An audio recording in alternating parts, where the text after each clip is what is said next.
Book 3, More Bargains Made While the Fhoi Myore March. Chapter 1, What the Wizard Demanded. As Coram beached the boat in the small bay of Myore's Mount, he heard footsteps behind him. He turned, reaching for his sword. The transition from the peace and beauty of Fhoi to the outside world had brought with it depression and a certain amount of fear.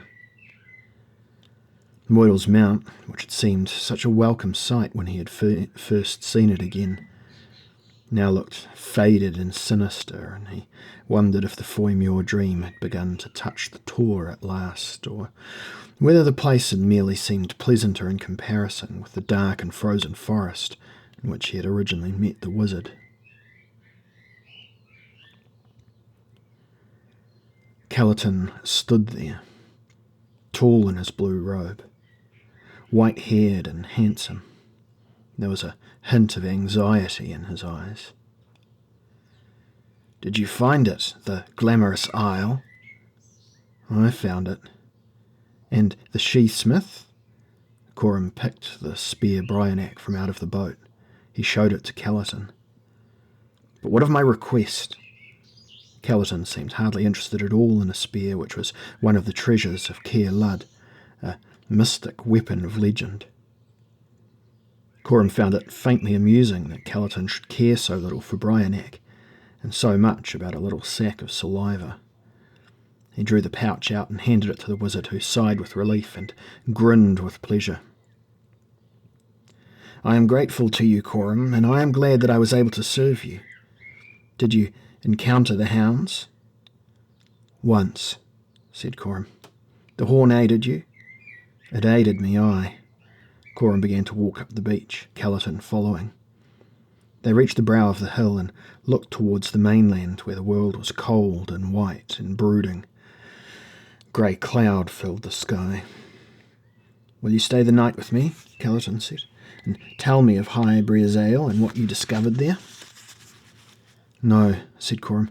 "Time grows short, and I must ride back for Caer Marlod, for I feel that the Fhoi Myore will attack the place. They must know by now that I aid their enemies." "It is likely." "You will want your horse."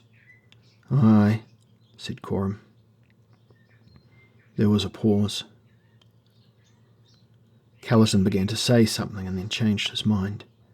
He led Coram to the stable below the house, and there was a warhorse, almost healed from its wounds. It snorted in recognition when it saw Coram. Coram stroked its nose and led it from the stable. "And my horn," said Calatin. "Where is that?"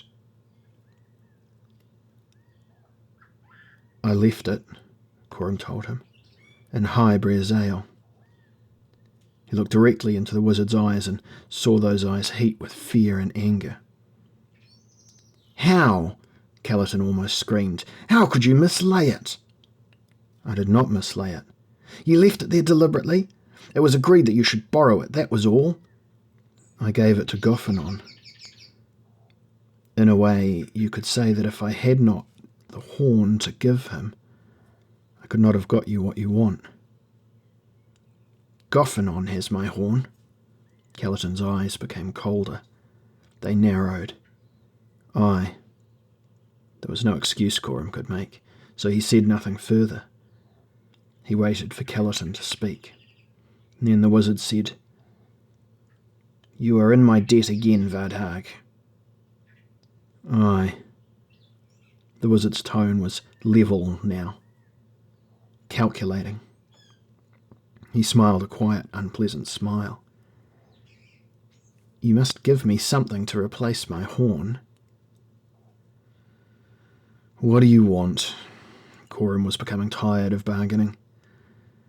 He was anxious to ride away from Myore's Mount, to return as swiftly as possible to Caer Marlod. "I must have something, you understand that, I trust." "Tell me what, wizard?" Calatin looked Coram over as a farmer might look over a horse at market. Then he reached out and touched the surcoat Coram wore beneath the fur cloak the Mabden had given him. It was Corum's Vadhag robe, red and light and made from the delicate skin of a beast which had dwelt once upon another plane and which had become extinct even there. "Your robe, Prince, is of great value, I think." "Oh, I've never considered its price. It is my name robe. Every Vadhag has one." "Then is it not valuable to you?" "Is this what you want, my robe?" "Will that satisfy you for the loss of the horn?" Corum spoke impatiently. His liking for the wizard had not increased. Yet he was morally in the wrong, he knew. And Calatin knew that too. "If you think it is a fair bargain."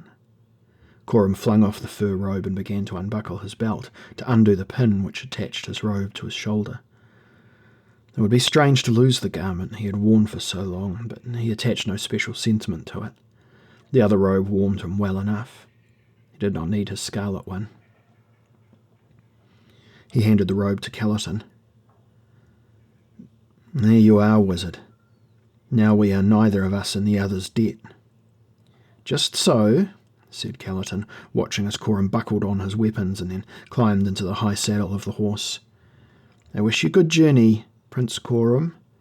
And be wary of the hounds of Keranos. After all, there is no horn to save you now." "And none to save you," said Corum. "Will they attack you?" "It is unlikely." Calatin spoke mysteriously. "Unlikely." And then Corum rode down to the drowned causeway and entered the sea. He did not look back at the wizard Calatin. He looked ahead at the snow-buried land, not relishing the prospect of his journey back to Caer Marlod, but glad to be leaving Moidal's mount. He clutched the spear, Brionac, in his silver hand, his left hand, and he guided the horse with his right. Soon he had reached the mainland, and his breath and the breath of his horse began to steam in the chill air. He headed northwest. And as he entered the bleak forest, he thought for just a moment that he heard the sound of a wild and melancholy harp.